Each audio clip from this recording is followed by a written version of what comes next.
আসসালামু আলাইকুম। আমি স্বাস্থ্য বিষয়ক পরামর্শ চ্যানেল থেকে বলছি। আশা করি আপনারা সবাই ভালো আছেন। আজ আমরা কথা বলবো সুপারফুড নিয়ে।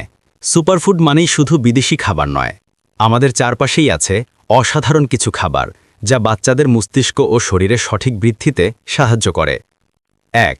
ডিম। ডিমে প্রচুর প্রোটিন, ভিটামিন বি কমপ্লেক্স এবং কোলিন আছে। কোলিন শিশুদের মস্তিষ্কের স্মৃতিশক্তি বাড়াতে সাহায্য করে। প্রতিদিন একটি মাত্র ডিম বাচ্চার জন্য অনেক উপকারী। ২. দুধ ও দুগ্ধজাত খাবার। দুধ, দই, পনিরে থাকে ক্যালসিয়াম ও ভিটামিন ডি, যা হাড়কে মজবুত করে। বাচ্চাদের শরীরে সঠিক উচ্চতা ও দাঁতের স্বাস্থ্য ভালো রাখতে দুধ খুব জরুরি। ৩. ডাল ও শিন জাতীয় খাবার। আমাদের দেশের লাল ডাল, মুসুর ডাল, মুগ ডাল এসব দারুণ প্রোটিন ও আয়রনের উৎস।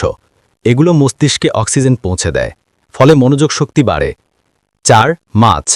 বিশেষ করে ছোট মাছ যেমন শিং, মলা, তেলাপিয়া, রুই এসব মাছে ওমেগা-3 ফ্যাটি অ্যাসিড থাকে, যা শিশুর মস্তিষ্কের উন্নতি ও চোখের দৃষ্টিশক্তি ভালো রাখে।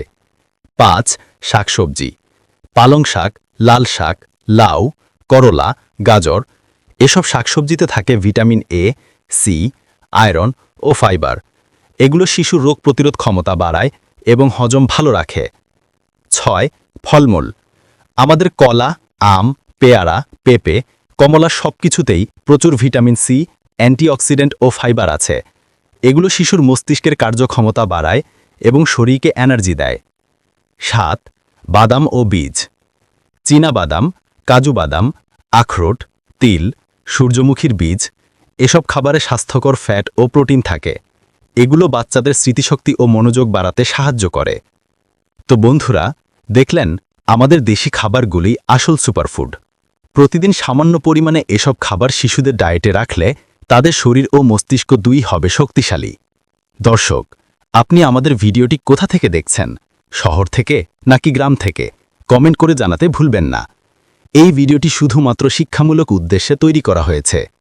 আপনারা যদি ভিডিওটি ভালো লাগে তবে স্বাস্থ্য বিষয়ক পরামর্শ চ্যানেলকে সাবস্ক্রাইব, লাইক ও শেয়ার করে পাশে থাকবেন। আল্লাহ হাফেজ।